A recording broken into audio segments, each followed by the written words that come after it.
salaamaaleykum wa rahmatullahi taala wa barakatu jërëjëf mbokku téléspectateur ak téléspectatrice bu télévision nationale El Mauritania jërë ngeen jëf yéen tamit yéen ñi taamu seen émission xeltu samedi bu jot ñuy ànd ak yéen di dalal ay kàngam ci biir réewu Mauritanie di gërëm bu baax a baax ñi nga xam ne ñooy ànd ak ñun saa su nekk ngir mën a fexe ba lépp loo xam ne ñoo ngi ko fiy indi mu doon loo xam ne jariñu askanu réewu Mauritanie lay doon. naka noonu du ñu yàgg rek du ñuy ànd ak waa régie ak ki nga xam ni moom moo nekk fële ca Ingest di Abdallahi Addahi ànd ak ki nga xam ne tamit que mooy. kii di Sidi Moula Val kii di Tahman nekk coordinateur bu tey jii Ibrahima Oula Sabah nekk ki nga xam ne moom moo nekk ak ñun ci wàllu son ca kaw kii di Tijani nekk ak ñun son fii ci suuf ñu ànd tamit ak waa cadrage kii di muy Salak wala ngir ànd ak ñoom ñu dem nag ci kaw fële ca wàllu maanaam régie ñu jox nu sunu premier élément di sunu portrait invité pour ñu xam kan la ñu invité ji si sunu 19e numéro ci saison 6 ci seen émission xeltu ñu dem ci plateau ci régie dellu soit ci plateau bi. bu ñu nee jàmbaari góor taxaw na am na benn lingeer bu féete ci ginnaawam jotaayu xeltu bi nag fas yéene dalal tey jii jàmbaar ju fàkk tëdd borom jàmm borom jom borom fulla ak fayda ku taxawaayam rafet lool ci diggu askanam kooku mooy Rokhaya Mbodj mi ngi juddoo ci diwaanu Rosso naki doomu jullit yépp mu daldi dal alxuraan ci peggi way juram bi mu tolloo ci njàngum dawal gi ci lañu ko duggal ci daara ci diggante jëkk ak Rosso def daara diggu doomam fii nga xamante ni moom mooy capitale bi di Nouakchott doon nag ku teel a dugg néegu sëy loolu taxul mu bàyyi ba tey li nga xamante ni moom mooy njàngam mu wéyal njàngam ba am li nga xamante ni moom la ñuy woowee brevet ci bërëb bi nga xamante ni moom la ñuy woowee CFC ca Ilmina ci atum junni ak juróom-ñeenti téeméer ak juróom-ñeent fukk ak ñaar ci la am baccalauréat dal di dugg nag ca l'université ba ngir eggale njàngam mu kawe mi fa la ne ba am fa maîtrise am naka ñu bëri ci doomi aadama yi nga xamante ni ñoom ñooy yeewoo fii ci biir réew mi ñàkk doole dina leen tax ñu dakkal seen jàng te wéyaluñu ni ñu ko bëggee woon naka nga xam ne doon na ko bëggoon def li nga xamante ni moom la ñuy wax 3e cycle waaye ba tey dooleem attanu ko tollu ca mu doon nag taaw ci ndey taaw ci baay di borom kër am lu bëri lu ko war lool mu xam nag ne tey jii taxaw jot na liggéey daan sa doole ngir jëmmali say wayjur loolu moo ko tax mu daldi dugg ci li nga xamante ni moom mooy liggéey bi donte doon lu ko gënal ndax bëggoon na eggale njàngam ba egg ca cappaandaw ga waaye rek ni ñu koy waxee ku amul lu fa gën daldi am lu fa sës mu daldi dugg ci li nga xamante ni moom mooy liggéey bi fi mu njëkk liggéey di bërëb bi ñuy woowee Mauritanien Tapi nekk fa dimmi jamono daldi fa jóge am beneen liggéey ci benn kuréel bu ñuy wax Mauritanie 2000 nekkoon fa ku doon tàggat jigéen ñi ci wàllu yokkute nekk fa tamit monitrice ci atum 2001 ba 2004 jóge fa daal di dem ci fi nga xamante ni moom la ñuy woowee Sirène di centre bu mag bi di soppi ak di defar lépp la nga xamante ni day soqi ko ci géej gi moo xam jën la wala lu mu mën a doon nekk na fa tamit gérante buy toppatoo lépp luy stock ba atum 2017 ci njàmbaarteem googu ak qualité gi ñu ko wóolu ci la ñu fab boppu centre bi daal di ko dénk mu nekk fa njiit ci taxawaayam tax ko mu daal di tukki ci bërëb yu bari ci biir réew mi rawatina ak bitim réew moom nag taxawaayam jomam fullaam màndargaal nekkinam ci lépp lu muy yëngu tax na ko ñu sopp ci lépp doon nag nga xamante ni dafa soobu ci politique ci lu yàggul lool waaye nag li nga xamante ni moom mooy taxawaayam màndargaal na ko doon nag nga xamante ni ko am kaddu la lool ci diggantey nawleem li ko waral ak mooy fulla bi nga xamante ni ji naka ci ñoom ba ñu jox ko cër bu mag boobee ci mu jëkkee tàmbali li nga xamante ni moom mooy politique am mi ngi àndoon ak njiiti réew mi nga xamante ni moom mooy dem si yàlla Eliwoul Mohamed Val ci bu mu fa jógee ci la wéyal li nga xamante ni moom mooy politique am doon ku ñu doon xëccoo lool ndax ku ne jàpp na tey jii ne parti ba nga xamante ni parti bu mu ne yàlla dina la cërali li nga xamante ni moom mooy ay nit ndax ñëpp dañu ko ràññee mu doon nit ñi rawatina ak ñi nga xamante ni ñoom ñooy ay moroomi jigéenam nekkoon na fi ci élection législative yi ñu weesu ñaareeli nit bi nga xamante ni moom moo nekkoon ci liste bi doon jigéen bu ñu ràññee woon lool mu doon ka nga xamante ni moom mooy ganu xeltu ci fukkeeli numéro bi nga xamante ni ak juróom-ñeent moom la ñuy amal tey jii kooku mooy Rokhaya Mbodj ñu dalal ko jàmm ci seen émission bi nga xamante ni moom mooy xeltu.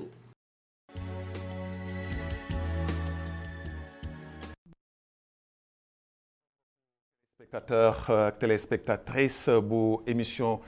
xeltu seen ganangook Rokhaya Mbodj leen koy wax soxna Rokhaya ñu ngi lay nuyu. Babacar maa ngi lay nuyu maa ngi nuyu ñiy seetaan surtout télé bi yëpp maa ngi nuyu ñi ma fekk si fii surtout équipe beeg tout le monde maa ngi nuyu daal alhamdulilah population Mauritanie yëpp incha allah. alors dégg nga sunu naataango Léna Dieye ñu koy jaajëfal bu baax a baax ci portrait bi nga xam ni def na ko ci yow maanaam sunu déggee portrait bi dañuy gis ni comme ni mu ko waxee Linguère jàmbaar moo taxaw di def lu bëri ci biir askanam ci biir réewam nan nga jàngatee li nga xam ni mooy portrait bi. alhamdulilah rabil alamin dama koy gërëm moom tamit wax dëgg yàlla portrait bi am na solo te lu ñuy wax doomu ñay kenn du ko ñaanal yàlla yaram dañ koy ñaanal yàlla mu gudd fan ndax bu guddee fan rek incha allah dana sol yaram. alhamdulilah rabil alamin ay enseignement la yoo xam ne yii macha allah man tiré naa ko ci maa ngi koy gërëm bu baax a baax di gërëm tout le monde. très bien alors soxna Rokhaya du ñuy dugg nag soobu ci waxtaan wi daanu sax dugg lu sore ci li nga xam ni moom mooy sa yëngatu ak li ngay yëngatu ci biir réew mi. waaye dafa am benn point bu am importance bu essentiel boo xam ni bu sensible sax laa koy tuddee. boo xam ni bëggoon naa su ma fi invité jigéen. ñu soobu ci mu nekk premier sujet bi ñuy waxtaan tey ji suñu biir émission xeltu muy violence faite aux femmes viol yi nga xam ni dafay faral di am ci jigéen ñi xale yu ndaw ñi xale yu ami 14 ans xale yu ami 2 ans xale yu ami des fois sax ñu agressé nit ñi gis nañ fii le cas de tout récemment Aminata Ba ak Kumba Ba di ay sœurs yoo xam ni un jeune moo ñëw di leen agressé ñu jàpp ko ay frère am dóor ko mu mujj dem tribunal mu mel na lii di viol dafa commencé di jël benn ampleur ci dëkk bu mel na Mauritanie ñuy wax ni République islamique de Mauritanie en tant que jigéen lan la lay def yow. waaw Babacar c'est problème viol problème la boo xam ne bi yaakaar naa ni du rek jigéen la mën a toucher mais ça touche toute la population tout le monde ñëpp la toucher mu nekk nag un fléau boo xam ne bi man ci sama gis-gis dafa am responsabilité yu bëri yu ci nekk responsabilité yu bëri sax yu ci nekk responsabilité parents yi mi ngi ci responsabilité société bi mi ngi ci responsabilité la personne violée mi ngi ci quelque part responsabilité qui violé moom mooy moo dëj dëpp gi su ma développé tuuti. et la responsabilité de l'État. boobu mooy tëj. voilà. boobu moom mooy tëj. xam nga responsabilité parent bi. parfois damay gis démb maa ngi ci wax ci taxi ma gis ay xale ci carrefour bi benn âge bi ñu am ñu xaaroon leen ci même bu dul école daara quelque part ci daara nga xam ne au moins dina am yenn enseignement yu ñu la inculqué yoo xam ne dina la tax xëy na yu bare daa ko moytu nga fekk xale bi ci circulation bi parce que yaayam nee na dafa pauvre parce que papaam nee na dafa pauvre xale bi na dem yalwaani indi ñu dund muy responsabilité parent bi responsabilité société bi dañuy éduquer jigéen bàyyi góor éducation ñun suñu éducation yëpp effort yu ñu ciy def ci jigéen lañ ko teg jigéen waroo gi dox guddi jigéen war nga toog seen biir kër jigéen war et góor pour sàmm jigéen bi daal moom du ñuy sàmm jigéen bi na garder ndawam ba muy am jëkkër ku góor ka ñu fàtte ko ku góor ki na ku jigéen ki koy violer góor la tout à fait su may yar su may éduquer su may yee damay yee les deux ku jigéen ki xam li mu war a moytu xam li ko war ci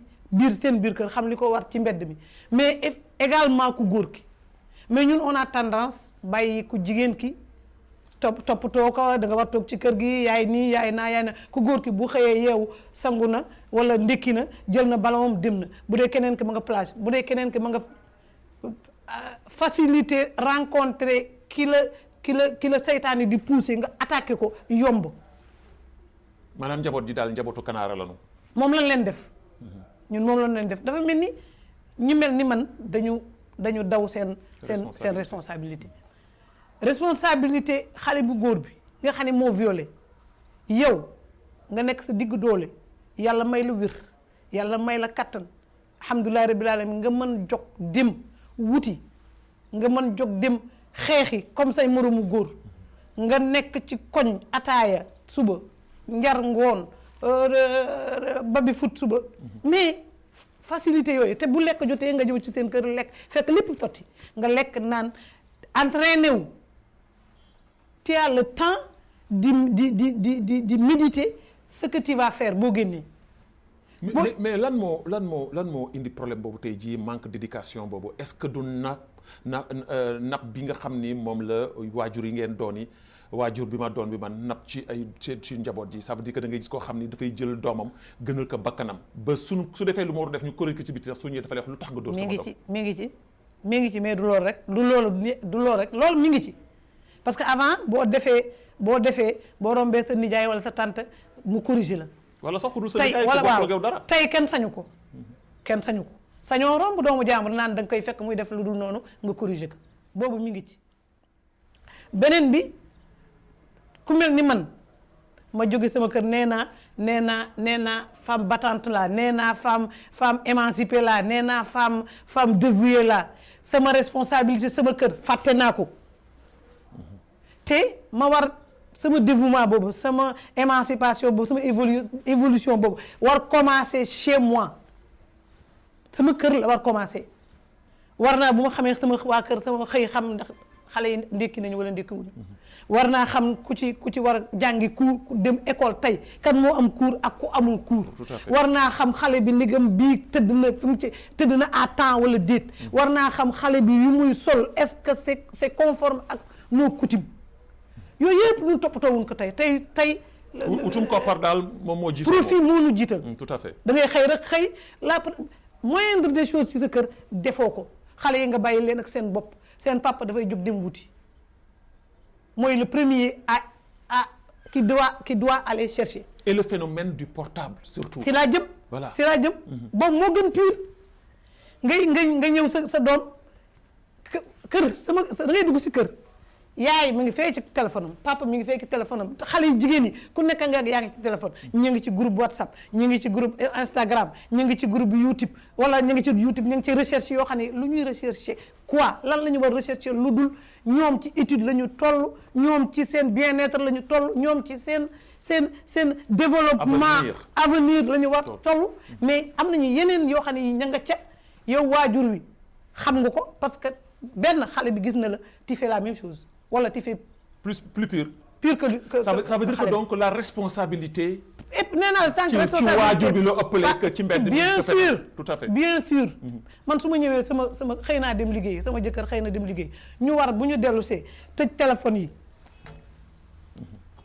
maintenant c'est la maison maintenant c'est la famille maintenant c'est les enfants ñu communiquer waaw léegi waajur yi amatuñu benn temps wu waxtaan ak seen njaboot amuñu ko waaw amuñu ko jëkkër ak jabar sax léegi waxtaanatuñu ndoxaan ma moom si WhatsApp la day neex yéen a ngi fanaan ci WhatsApp mais koo dem labati ka dem doxaani ka ba takk ka indi ko ci biir kër gi soo ñëwatee looy WhatsApp mu mel ni li nga doon wane ca ba ngay wut disparaître na jeex na parce que c'est comme da nga amoon proie da nga gisoon benn proie soxla ko tu en avais tellement besoin que bés bi nga demee ba jàpp ka ngëb nga ko c'est fini war na la ne am nga ko ñun loolu la dafa mel ni loolu la ñuy dund muy jigéen ñi di góor ñi ñun ñëpp ñoo ko bokk man dafay am moment yoo xam ne dama ñëw sama kër sama waa kër yi dañ may booleeg seen pap dama xëy benn jour rek ramasse téléphone yi te xale yi nekk ñu ñu super doué ñu intelligent intelligence boo xam ne bii mënoo ko imaginer sama benn ñees daf ma xam naa bu ma déggee léegi dina kii daf ma nu ñu koy waxee daf ma rebloqué sama kii ci téléphone ba léegi man su ma ko wooyee moom bu ma wooyee dana ma jot mais man bu ma ko wooyee wala man ma statut mënu mu ci accéder ma xëy benn jour gis benn image bu choquant benn xale bu jigéen bu yor woon téléphone ci biir cuisine affaire bi explosé ak tout ma ne xaaral ma sensibiliser leen ci ma envoyé leen ko moom ma envoyé ko dimb ma envoyé waat ko dimb ma ne foofu fi ma toog ci salle bi moom mu ngi biti ci couloir bi ma ne ko Farmata mu ne ma mu daane ma ne waaye Farmata dafa tëj téléphone am foofu rek immédiatement mu débloqué bu ma déggee ma wax loolu rek mu débloqué téléphone bi mais boobu xamul ni njàccaar laa nee naa ko yow xanaa xamoo ne man ku dox ba toog nga fi fekk ma daa de Farmata mun naa man ko jox ma téléphone man ko léegi nga ko ubbi mu ne ma waaw man ko pourquoi mu ne yaay du dara man ko jox ma téléphone ma ramasse téléphone yëpp ne leen ci année scolaire ngeen nekk pare ngeen ci téléphone soo si benn timit que fukk ak maanaam juróom-ñeent fukk yi ak juróom-ñeent moom wala juróom-ñett yi duñu ko def parce que seen doom lu nu bëgg nañ ko c'est ça ñooy jënd téléphone yu cher yi ñooy def lu cher yi beneen bi sa doom indi téléphone bu cher sa doom xëy yow mu am lu mu ndékkee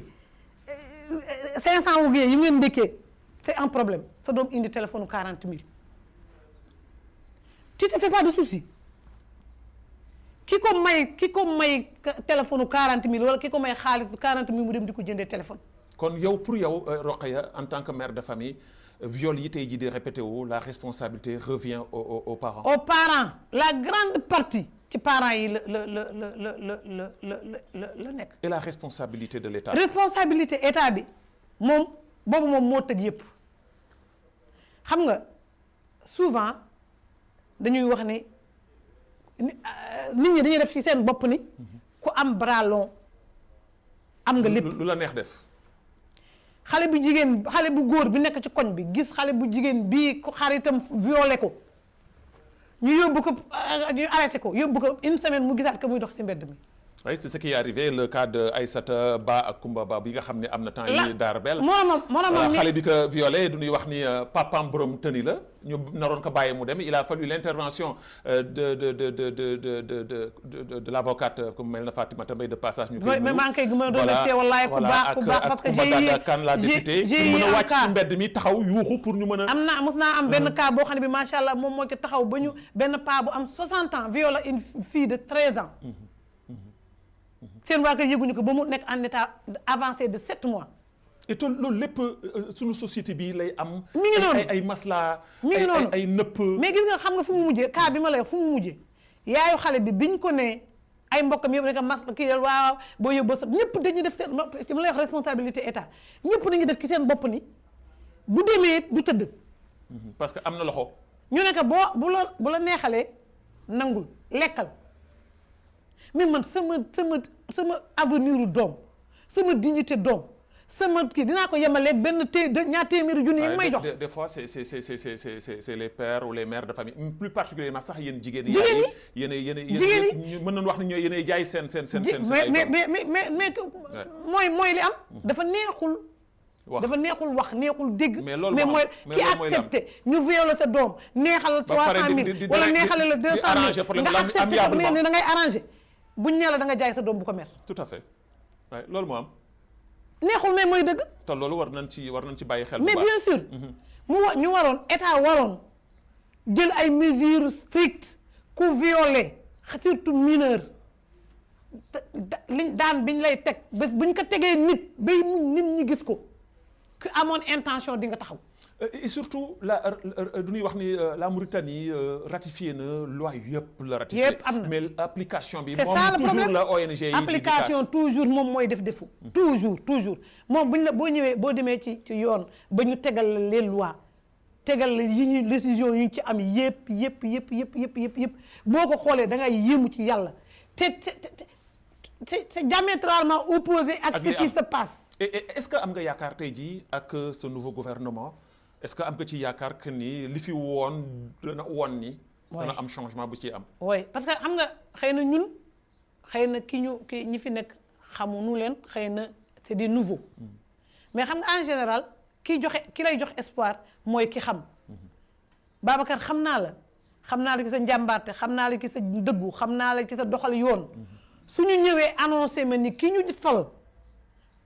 nu am war nañ ci am espoir ndax def na nu am espoiru ni ci loolu la ñu jëm. man de gëm naa ko bu baax parce que ki ñu fi teg surtout le nouveau premier ministre. jàmbaar la liggéeykat la dafay def nii moom ngay dégg ci nit ñi ko xam ñi la koy wax. li nga xam ne daal moom moo am importance moo di muy moom muy keneen ku mu mën a doon koo xam ni kii décideur nga ñu jël les choses en main njaboot yi sonn nañu parents yi sonn nañu xale benn parent mënatul xelam dal guddi nga tëdd nelaw surtout sàcc ak agression bi am actuellement. Insécurité totale. Et total problème insécurité surtout dans les quartiers périphériques. surtout suñu quartier yi nga xam ne ñun ñoo fa dëkk. dafa tiital nit ñi en tout cas ñun lu ñu yaakaar nañu ils seront à mesure que suñu cri de cœur ñu résoudre. Très bien soxna Rokhaya ñu dugg nag ci beneen point mu am solo lool mu jëm ci sa wàllu dund parce que defe naa ne li nga wax ci maanaam viol yi déjà en tant que mère de famille leer na ci boppu defe naa ni ñii di yaay yi ñii di waajur yi mais également ci responsable yi di autorités yi et je pense que ni daan ci jël ay mesures vraiment appropriées pour mën a régler vraiment définitivement ces problèmes de viol yi nga xam ni ça continue et ça persiste ci lépp loo xam ni ñoo ngi koy def mais dafa am loo xam ni il faut que ñu soobu ci waxtaan si mooy ci sa personnalité yow en tant que jigéen suñu déggee si portrait bi nga xam ni suñu naatangoo leen a jëy defal nañu ko dina gis ni da nga teel a dugg ci néegu sëy alors teel a dugg ci sëy mais teewu la nga am des études poussées loolu c'est très rare ci jamono ji ñu toll nii lan moo la animé da nga am jëkkër intellectuel mu accompagner la parce que en général jëkkër yi ñoo lay accompagner pour nga mën réussir loolu wala da nga nekkoon une femme battante comme ni la koy waxee moo la poussé nga ni sa jëkkër dinaa sëy de mais damay jàng. Babacar c'est une question bu ma neex boo xam ne sawar naa ci wax trop Babacar wala fii en général dañuy wax doole jën ndox. yàlla dafa def ma juddu ci famille boo xam ne sama papa di mën naa wax un politicien bëggoon politique nekkoon un leader ci suñu village koo xam ne kii ñëpp xam nañ ko ñi may dégg xam nañ ko bu baax bëgg nañ ku jàng sama papa bëgg ku jàng mu dès le bas âge mu dugal man bi mu may dugal école matuma dugg dafa am sama frère laa ko góor bu sama papa dugaloon école xam naa sama borom kër bu ma déggee dina ree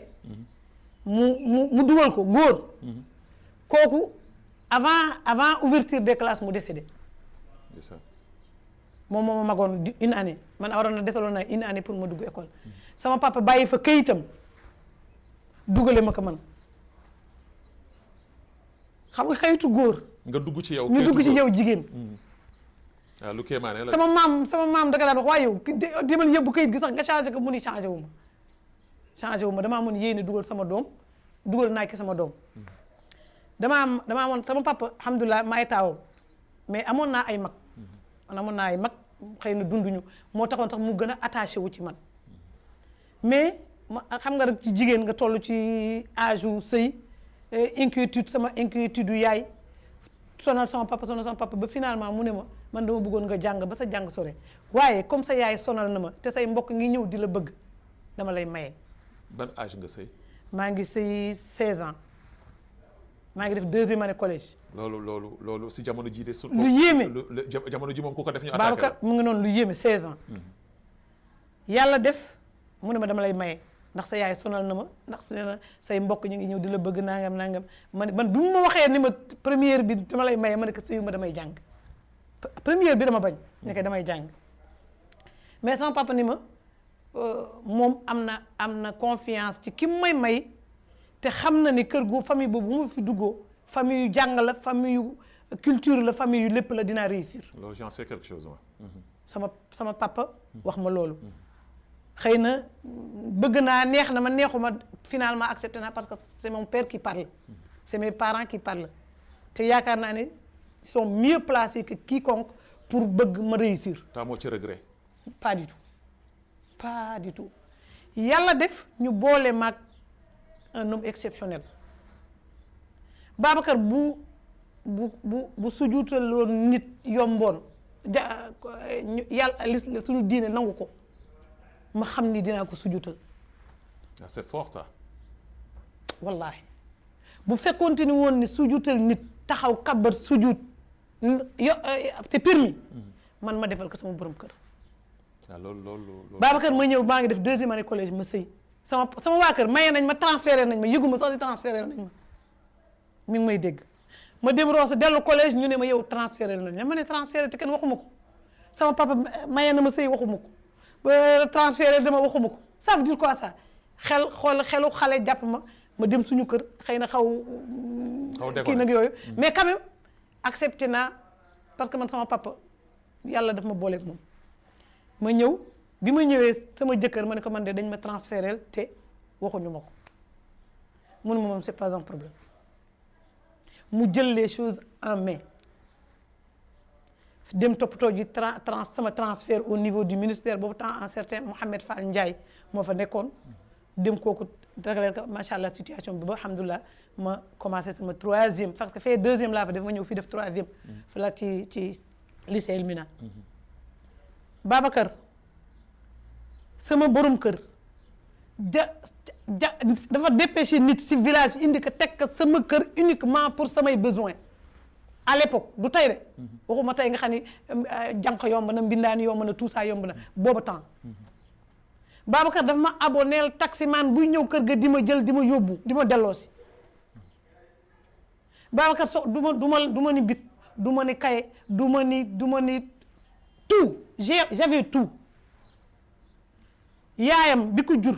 def ma ni ci bakkanam comme man maay doomam comme du sama jëkkër mooy doomam man may ki jigéen man maay doomam réunir ma ay conditions yépp ni ma boo jàngul ci yow. Et donc là il fallait réussir il fallait apprendre. Babacar bu ma la boxee bi may defi bac maa ngi accouché bi may am bac maa ngi accouché sama doom ay ñu ngénte ko yàggul tuuti ay fan ma dem defi bac bàyyi liir ba ca kër ga. loolu c'est une leçon très importante pour jigéen ñi lay déglu xale yi. wallahi jour bi ma ñëwee bi ma demee ba délibération ñu ne am naa bac bi ma ñëwee sama kër seen kër sama kër goro c'était la fête la parce que kenn xaaru ma ci woon ñëpp ni woon nañu ni jàmm jigéen la léegi mu dakk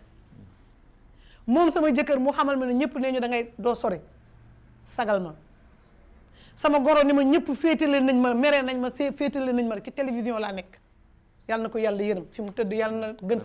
fi mu jóge sagal ma alhamdulillahi rabbil alamin ma sagal ko keroog bi ma ñëwee dafa ne bi ñu ko indee añam tegal ko dafa ne suur na tey moom suur lekk na lu dàq añ bi xam nga ànd ak nit di ko accompagner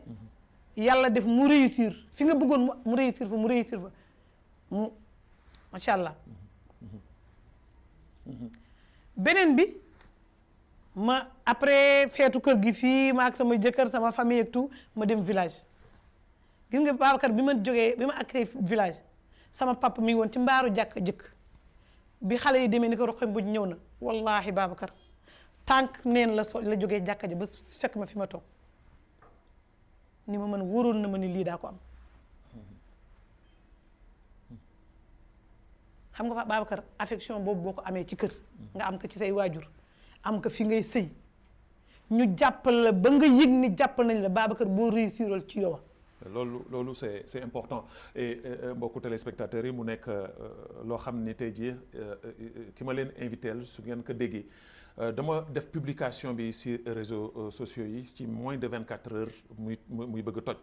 ma woo ko téléphone wax ko ni que yow de sa invité de am na ñu bëri jaar nañ fi de waaye tey jii de am naa gan maa ngi soog am di xam ni am naa gan loolu day wan tout simplement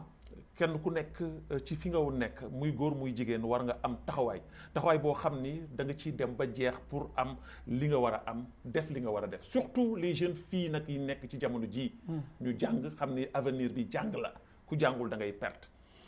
soxna Rokhaya nga am jaar-jaar nag ci wàllu xëy liggéey nga teel a dugg ci liggéey.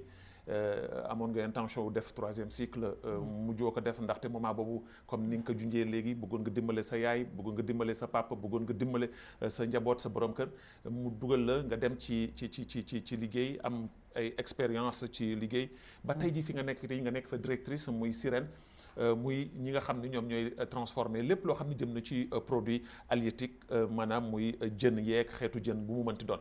alors fi nga nekk tey ji nekk fa njiit est-ce que yomb na ci yow. alhamdulilah yomb na d'une part yombul xam nga nga nekk mère de famille nekk soutien de famille nekk tout lu bare xëy na daa ko bëgg def mu du yomb ci yow dina diis mais yomb na ci man parce que dama ànd ak jigéen yi fa nekk ñi fay yëngu pendant presque 15 ans man dama bi ma jàngee defee 4e année sama 4e année sama année maîtrise bi ma paree rek avant may paree sax may def sama mémoire sama papa feebar année boobu ma bloqué ko ma nekk ak sama papa fii mu nekk hôpital militaire hospitalisé fi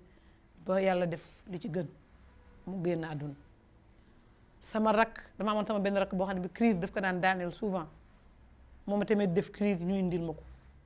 mu nekk année bu metti ci man année bu metti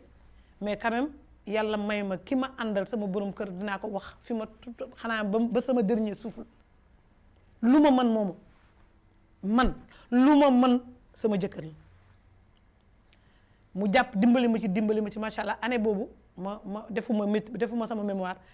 année prochaine balaa ko def. en tout cas doguma la mais Mouhamed Mbodj Mouhamed Lamine Diallo yéen war ngeen roy ci góor gi war ngeen roy ci li Rokhaya di wax parce que li muy wax li dafa c'est extraordinaire ñu dem parce que man vraiment. wallaahi émotion laa am quand je t'entends parler. wallaahi Babacar te li may wax ñi ma xam. boo leen déglu woon daañu la confirmer li ma wax. ma dem mu ne ma naa dem université Dakar parce que maa ngi doon def sama mémoire ci la ville de Rosso monographie ville de Rosso mu daggal ma billet naa dem xam nga xool nga ànd ak sa jabar seule femme benn jabar nga am nga bàyyi que ni que demee université Dakar nga inscrire fa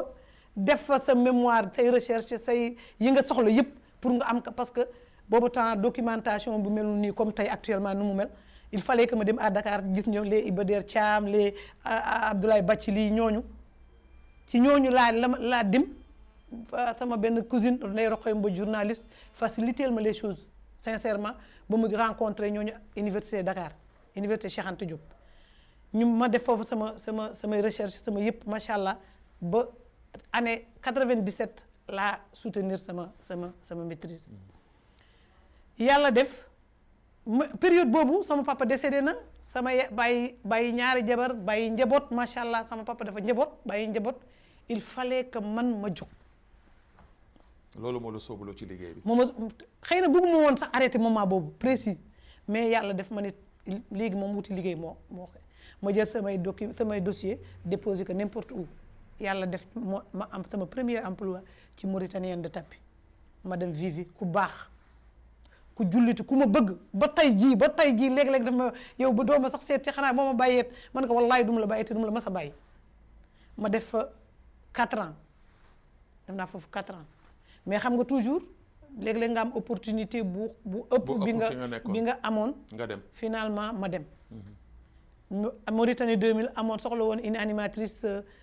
boo xam ne day wax wolof parce que dafa amoon des communautés wolof yu nekk PK yu ñu bëggoon formé à l'époque ñu identifier ma dem foofu nekk fa animatrice di animer les femmes gestion sensibilisation alphabétisation et tout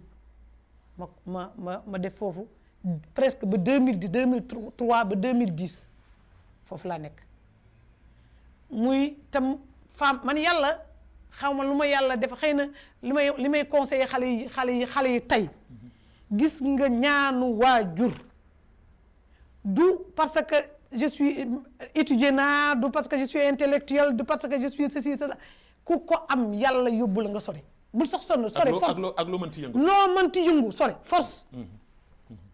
yàlla ma booleel ay nit yu baax Babacar fu ma mas jaar ñu baax la fa dajeel yàlla boole ma ak Nedo mooy directrice su Mauritanie 2000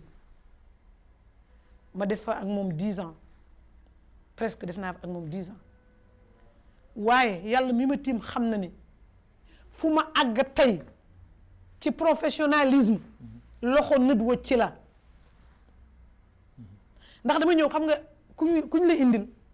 kuñ la identifier dañ doon wut animatrice ñu indi ma biñ ma indee Nedo waxaguñu ma ak moom xam naa mi ngi may dégg waxuñu lii laa lay fay lii ngay kii ni Nedo dama accès rek mu ne ma c'est toi que Ba Amine mën ko woy mu ne ma aywa maintenant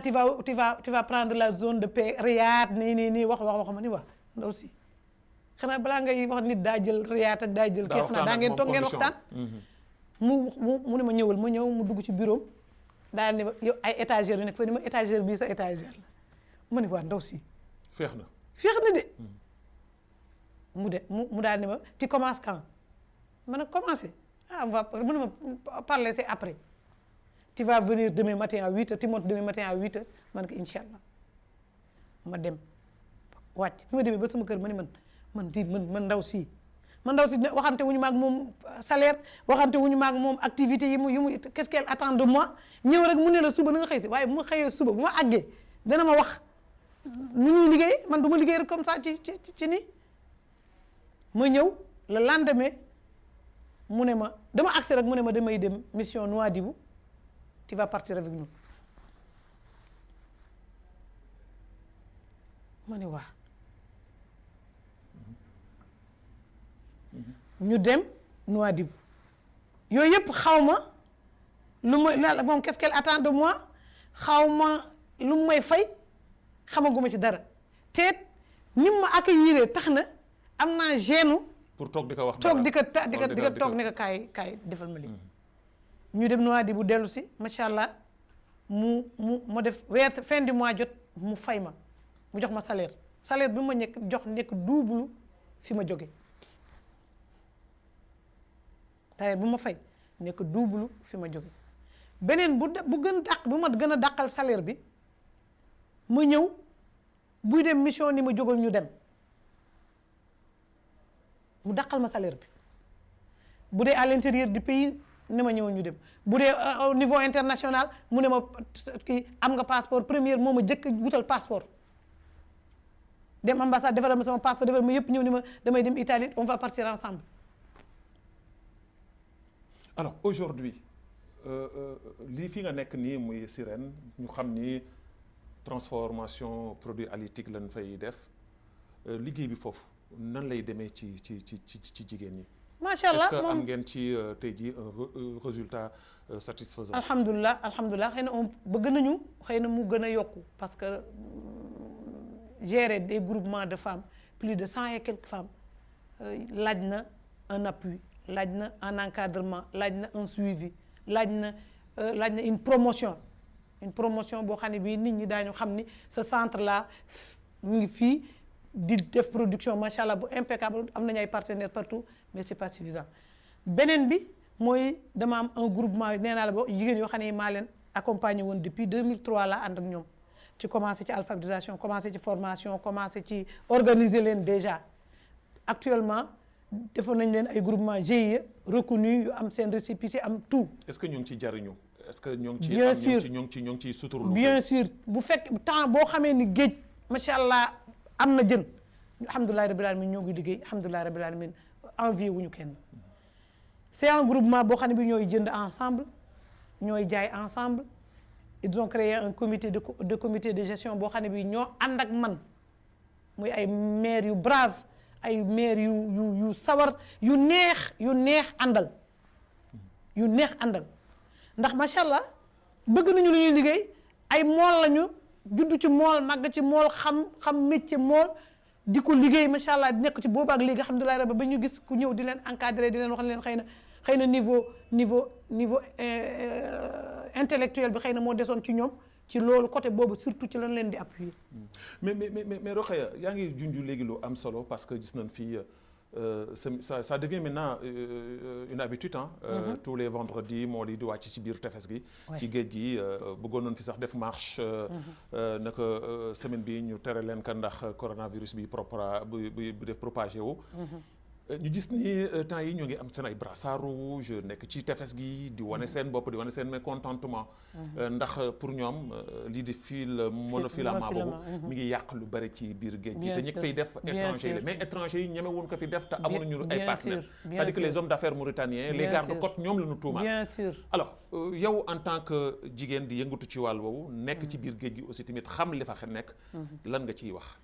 man li ma ciy wax mooy c'est une cause noble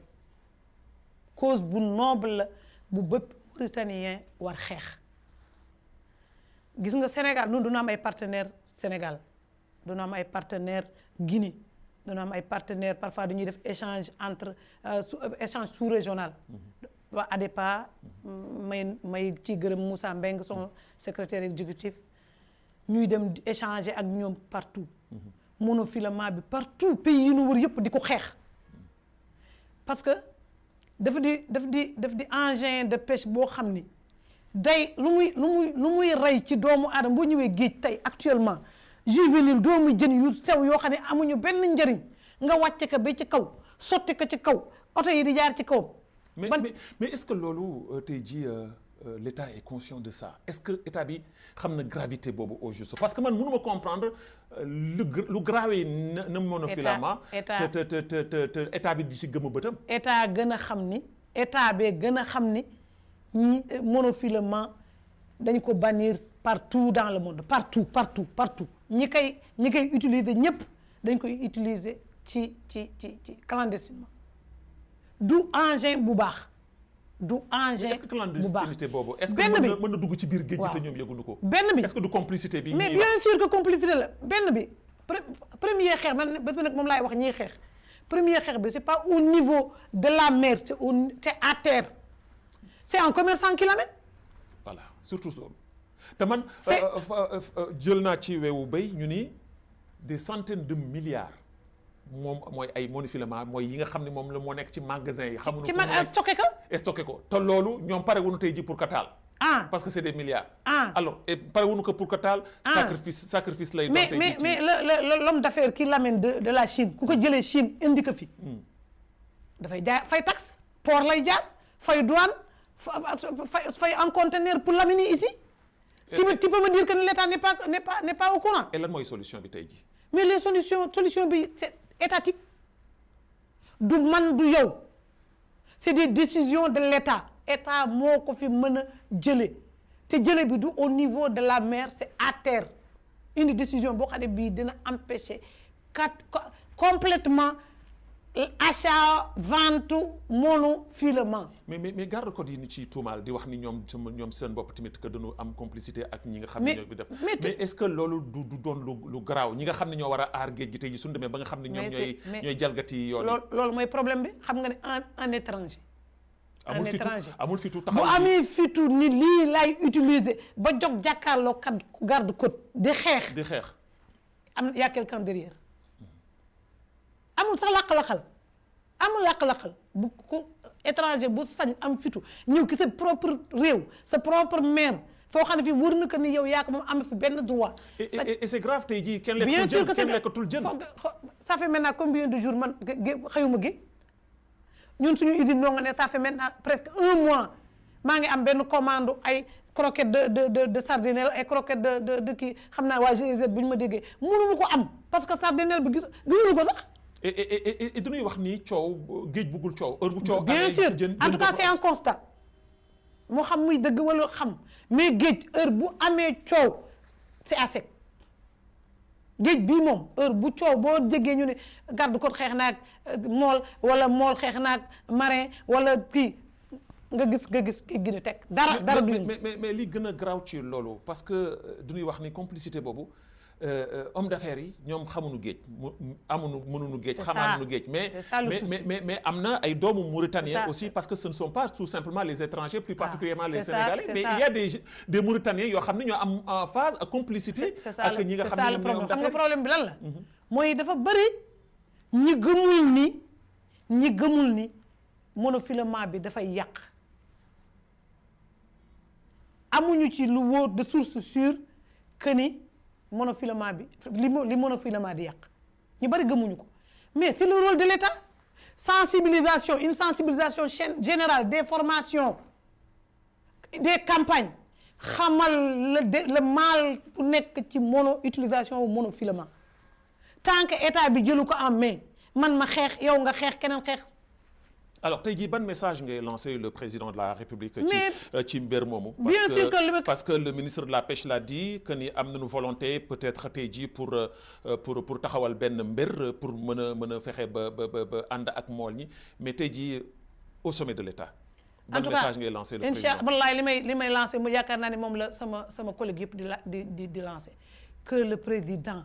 jël des mesures yoo xam ni dafay éradiquer complètement le monofilament nañ ci jël seeni responsabilité xeex ko du xeex ca géej ga ca mool ba xeex ci magasin yi xeex ca douane bi koy wàcc bi koy accepté muy dugg port xeex ca commerçant ba koy dem Chine di ko fa jëlee xeex ci magasin yoo xam ni des tonnes et des tonnes de stock ñu ngi fii l'État jóg c'est des milliards c'est des milliards yooyu am na feneen fu milliard boo xam ne bi destruction générale lay def. parce que on m'aurait dit que ni même tey jii benn mbaalu caas pour mbaalu caas rek soo ko defaree fay ñi la ko takkal fay betex bi la si defal. fay lépp ça coûte 1,4 million. c'est énorme. alors c'est énorme. te da ngay dem jënd ko ca magasin ba. ba pare indi yeneen yow ci ajouté nangam ak nangam te benn morceau bu daggee fii ak 20 ans daa ko fekk fi. on dit que des siècles gaa du dem. pour la wax gravité pour la wax gravité léegi temps yi yëpp dañuy jékki-jékki ñu ne gis nañ ci tefes gi ay jën yu dee mais c'est normal alors pour yow tey jii le combat bi nga xam ni moom la ñuy def tey jii c'est un combat légitime c'est légal et waruñu teggi seen tànk tant que amuñu ci satisfaction c'est suñu président lu ñu woo pour mu solutionner ce problème là. Très important alors mbokk yi kon tey jii seen émission xeltu defe naa ni rien à dire ni ma ko waxee woon dans les réseaux sociaux defe naa ni mu doon enflammé woo ak ni ko gaañ ñi doon xaare defe naa ne tey jii mbégte ak kontaan ngeen di am ñu dalal tey jii ki nga xam ni moom mooy Rokhaya Mbodj mais émission xeltu nag dafa am nu muy doxee xam ngeen ni lii Kleenex la Kleenex nag moom ku fi ñëw daan ko jox kilifa bu fi ñëw rek daan ko jox ñaari Kleenex lu ñuy jénnee ànd ak waa régie ànd ak Fatimatou Mintou Souleymane mooy l'artiste laa ko tuddee Fatimatou Mintou Souleymane sama réalisatrice moom tey jii moom la ñu àndal soxna si lii de Kleenex la ku fi ñëw daan ko jox. ah bon voilà ñu jox la ñaar ñu jox la nga jël. benn ñaar. voilà ñu ànd ak waa régie sunu réalisatrice comme ni ma koy waxee l'artiste Fatimatou Mintou Souleymane ànd ak waa régie ci kaw ñu jox nu sunu deuxième élément du sunu premier élément témoignage am na ku nu seeti am na lu mu junj moom sànq wax ko waaye kii moom moo koy mottali ñu dem dellu sat ci plateau bi. nga xam ni kon man may borom këram yàlla boole nu ça fait 32 ans wax dëgg yàlla sant yàlla mu di jigéen ju baax une femme combattante et bañ ko yëpp et kañ ni Mbodj nga sant rek jóge waalo ñu ni barag la wax dëgg yàlla barag la lam ci man xam daal moo di gërëm naa ko sant naa ko lu baax laa xam ci moom boobaag léegi. dëgg yàlla la nga wax moom am na solo comme na nga ko waxee rek la ma ko wax rek moo di mu gën a góorgóorlu ndax du doy la mu def peut-être mën na am mu am fay quelque part waaye lu wóor te wóor mooy na góorgóorlu yokk dégg ndigal bañ ko yëpp fu mu dem xam ni il représente non seulement sa famille mais son quartier son village son pays na ma ko xamee woon démb ak bërki démb maa ngi koy ñaax loolu mu continuer ko bañ ko bàyyi nu mu daan bañee ku ko yëpp na ko continuer bañ ko bàyyi bu ko defee ndamam la ndamu njabootam la sama ndam la man itamit. xam nga kër dafa xaw doy waar waaye yàlla ma tiim xam na ni aw ma réccu am naa ci moom kóolute am na ci man kóolute fu muy dem ma ñaanal ko ndaxte itamit bu noo àndeeg léegi génn na fi dem bitim réew dem na fi Italie dem na fi Guinée dem na fi Mali Sénégal waxi noppi te fi mu nekk itamit déggulu ma ko lu ñaaw yàlla bu ma ko déggul lu ñaaw te itamit am naa yaakaar ni du nga ko déggal kon nag am naa ci moom mbégte na góorgóorlu rek fii mu teg tànkam foofu la. maa ngi koy ñaanal gudd fan di ko ñaanal njaboot gi nu yàlla boole barkeel mu am yokkute te boo amee yokkute rek ma yëg ko ndax tey jii maa ngi ci retraite depuis octobre passé waaye rëccu ma dara dafa mel na que maa ngi exercer ba léegi mu ngi génn dem di uti di indi fekk ci la ma am nu boole kon alhamdulilah rabbil alamin sant yàlla.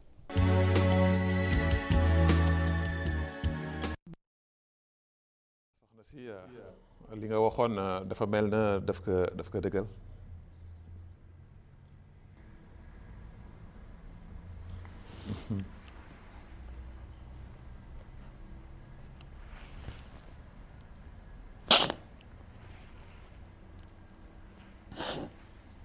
Voilà lii mooy originalité xeltu des témoignages toujours très émouvants ci li nga xam ni soxna Rokhaya wax na ko sànq ci njëlbeen ci borom këram wax ni su daganoon ci l'islam mu may ko mu kàbbaral ko loolu day wane ni li nga xam ni moom la borom këram di Mokhtar Fall yëkkati ay kaddu mu nekk loo xam ne ay kaddu vraiment yoo xam ne extraordinaire la. alors mbégte la kontaante la tey jii nga am borom kër bu la témoigneel li mu la témoigneel li ma gën a neex ci wax ji mooy nee na yàlla bu mu gis gàcce ci yow te yàlla bu gàcce am ci yow te xam na ni xalaat na ni te gëm na ko ni gàcce doo ko teg gàcce loolu lu rëy la. Babacar alhamdulilah kii moom man yàlla laa koy bàyyeel. yàlla rek wallaahi rëccuwuma luñ ma teg ci ay loxoom rëccuwuma ndax Babacar fu ma àgg tey wax naa ko sànq man fi ma toll tey ba ñépp xam ma moom la xam nga jamono bi dafa doy waar nga àndaa sa jabar bu teyee ñun mu ne la xëy rek mu ñëw ni la man de nee ñu dama am mission damay dem Gambie dama am mission damay dem Guinée Conakry dama am mission damay dem Maroc du ci teg lu dul incha allah bu la yàlla yóbboo ni nga daan defe nga defe ko ce qui veut dire que ni yow moom ni li ngay defee moom la jëkk apprécier xam nga ànd ak nit mu nga yëg ni li ngay def fierté la ci moom dafa neex surtout jëkkër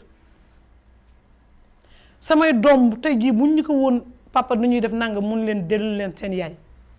am na góor yu ko dul def. tout à fait man je suis l'homme maay wax sama waaw mooy wéy wallahi dalu ko mais soxna Rokhaya dafa mel na le doyen Fall li ma ko déggee waxee mu déggee ko yow nga waxee ko moom nii dafa mel na bunt bi tëju na de moom dafa mel na. du takk beneen du takk beneen jabar man de je ne souhaite pas mieux man bu doon sama sago bunt bi tëju waaye nag jullit la. est-ce que tey jii bokk nga ci jigéen yooyu nga xam ne pour nga mottali li ngay wax yëpp ci moom ak lu baax yëpp ci moom dem takkali ka xale bu ndaw indi. wallaahi Babacar su ma ko waxee kenn du ko man kenn gëmul ni accepté naa wujj kenn gëmu ko waaye wallaahi Babacar ma waatal la ak sama njaboot gi ma am bu ni ma woon soxla na jabar ma takkal ko. mais dafa mel na monsieur Fall mii pare na ci kii ma gis. man xaw ma pare na ci wala pare wu ci waaye moom bu ni ma woon tey jii dama soxla jabar ma takk ko. lu rëy nga wax de télévision nga nekk de. dama ni àdduna balay seetaan. dama ni man xam naa ni ci média laa nekk te bés bu nekk mooy sama wax ndax addina yépp dañ ma féetale ni da nga fiir dama fiir bugguma wujj su ma amee wujj damay dof ñëpp moom lañ jàpp tout sama famille yam ak tout le monde ñëpp samay xarit samay entourage ñëpp nee nañu bu ma amee wujj damay dof. waaye nag wax dëgg yàlla nag ma wax ko nag wax dëgg yàlla nag kenn polygamie moom si àdduna la nekk fi la bokk fi leen ko fekk mais wax dëgg yàlla diggante bi man ñaanuma ci wax dëgg yàlla keneen dugg. Babacar man bàyyi leen nan leen bàyyi nag. gën naa la nekk xarit. gën naa la nan leen bàyyi nag wax dëgg yàlla man moom bëgg naa góor ñi takk jabar Mouhamed Mbodji ngi nii di ma déglu moom mi ngi ci ñaar te xam naa ni dem jël ñeent doomu baayam la waaye nag moom diggante bi nan leen bàyyi ñoom ñaar moom voilà ñu dem nag si suñu deuxième et dernier élément muy élément boo xam ne tamit que wax dëgg yàlla am na ay kaddu yoo xam ne yëkkati nga nekk ci mu nekk ay kaddu yoo xam ni day wane rek la valeur de cette grande dame là bi nga xam ne invité nañ ko tey jii dans l'émission Xeltu ñu dem si suñu dernier élément.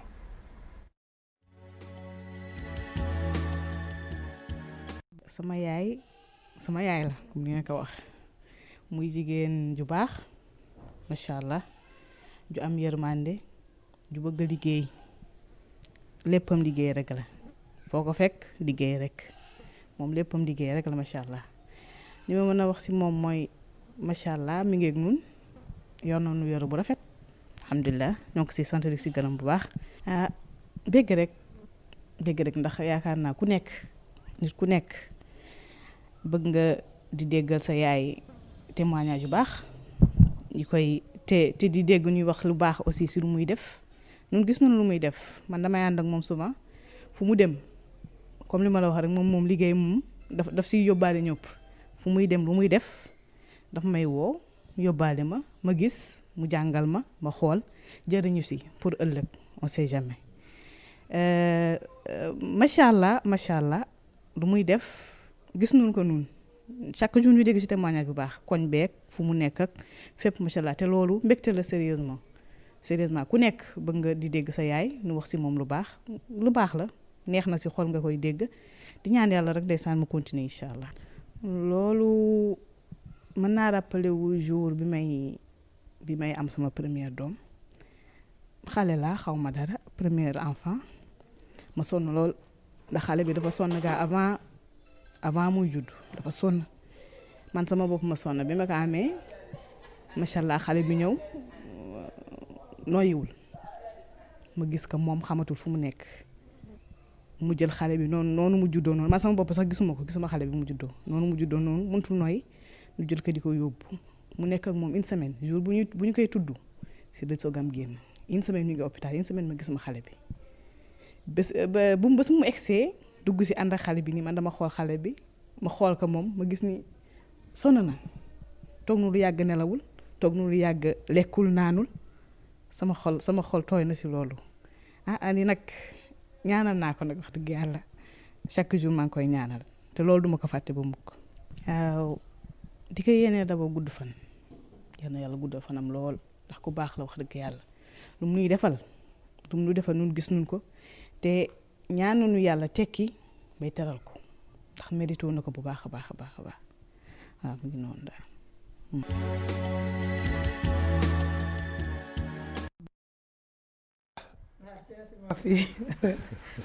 kii moom mooy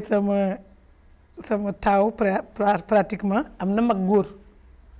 mais xam nga toujours jigéen a koy gën jege. yàlla dafa def moom amul sama jikko moom yàlla daf ko bind mu nekk ku calme ku teey ku dal ñi ma am ñeneen ñi dañu xaw côté sama côté waalo bi côté pànk bi côté kii ku góor ki ak rakkam yi dañu xaw a pànk mais moom yàlla indil ma ko mu nekk xaru yar gis nga bu ma nee tëll daana bu ma wàccee liggéey bu ma nee tëll bu ma sonnee mu xam yaay tey dafa mel ni da nga sonn yaay dafa mel ni temps yi am noo xaalis su ma banquee moom moo xam ndax dama banque wala am naa xaalis mu yërëm ma dafa ma yërëm wax dëgg yàlla ndax attention bu mu am ci man wax dëgg ñeneen ñi yëguñu ko sax am naa ci koo xam ne kii sama caat moom kooku moom boo ñëwee lu muy jëkk lijjanti yow ma yaay jox ma 500 kooku moom yooyu la jëli mais kii laa yàlla na ko yàlla may jàmm ci kër gu mu nekk. amiin incha allah alhamdulilah rabbil alamin mu tamit voilà donc soxna si foofu la émission bi di nder képpe parce que defe naa ni wax dëgg yàlla benn waxtu bi nu may sax defe naa ni doyul waaye nag defe naa ni li ci gënoon am solo wax nañu ko lan ngay tàggoo ban message ngay lancé ak lan ngay tàggoo émission xeltu espérant que ni daanu dajewaat ci beneen plateau. incha allah Babacar xanaa kontaan bégte gu rëy wax dëgg yàlla laa am ci macha allah émission bi ndax alhamdulilah pare nañ ko ci alhamdulilah rabbil alamin ma lay gërëm yow bu baax ndax macha allah sa taxawaay yaa ngi am taxawaay bu rëy xëy na boo xamul sax li ngay représenté macha allah yow xamuloo ko sax may gërëm it sa équipe bi fi nekk di gërëm macha allah ñëpp ñu ma nekkal gërëm sama borom kër spécialement kooku moom dama koy gërëm à jamais ndax nee naa la fu ma toll tey moom mu ngi ci may gërëm tam ñi nga xam ne ñuy jaar naa ci ñoom ñëpp ñoo xam ne ñuy def sama réussite xëy na wala sama fi ma àgg tey joué nañ ci muy Mathurin c'est un collègue c'est un frère boo xam ne bi liggéey naa ak moom ci Mauritanie 2000 muy ku baax mën naa wax ne moom tamit jàpp na ci sama liggéey bu baax a baax may gërëm ñëpp alhamdulilah rabbil alamin di sant ñëpp di ñaan yàlla nag lii nga xam ne wax nañ ko fi yëpp macha allah lu ci nekk njëriñ yàlla nañ ko bokk ñun ñëpp li ci baax yàlla yow yéen macha allah yéen ñi koy organiser li ci bon maa ngi koy jégalu alhamdulilah rabbil alamin jërëjëf madame Fall di la gërëm di la sant ci disponibilité ci sa bravoure ak sa taxawaay ci biir société bi di wax ni rek Mauritanie jàmbaar yi ñoo ngi fii tëdd comme ni ko sama jigéen sama soppe sama xarit Léna Dieye di waxee saa su nekk ci reportage yi di ko ci jaajëfal moom bu baax a baax ndaxte chaque fois ma déplacé que mu ñëw def ko ak xol def ko ak yéene kon moom tamit di ko sant di ko gërëm. di gërëm également Ingest le jeune Abdallahi Addahi ci ànd ak liggéey bi nga xam ne mi ngi koy def ak ñun moom léegi dafay sax jël mbir mi en main def ci si kéemtalaay kàttanam pour lépp mën a jaar ci yoon communication bëggul woon ma tudd turam mais dinaa tudd turam Sinia di ko gërëm di ko sant VTR di gërëm bu baax a baax si di mu Laval coordinateur Tahman l'infatigable Tahman wax dëgg yàlla Tahman damay ñëw fekk naa mu defar studio bi lépp jël caméra mooy jëli table mooy jël lépp di ko jaajëfal bu baax a baax ci li nga xam ne mi ngi koy taxawu di gërëm bu baax ñi nga xam ne ñoo nekk ak man ci wàllu son bi ci kaw Brahim Oul Sabah Tijani moom tamit que jàmbaar ju mag di ko gërëm di ko sant di gërëm sama réalisatrice wax dëgg yàlla moom tamit que lépp daf ci dugg même sama maquillage sax su ma ko taxawee daf may wax ne ma ëpp na wàññi ko def na lii muy Fatimitou Mintu Souleymane di ko jaajëfal bu baax a baax Mouhamed Mbodj ànd ak ñun ci wàllu cadrage bi ak Salak Walad mais comme ni ma koy waxee le génie l'infatigable l'incontournable Mouhamed Lemine Diallo ci wàllu montage bi xeltu samedi bi di ñëw beneen kàngam nag bu rëy lan leen di dalal fii ci plateau bi bu ko kenn manqué bu ko kenn raté yàlla na si yàlla yóbboog jàmm asalaamaaleykum wa rahmatullahi taala wa barakatuh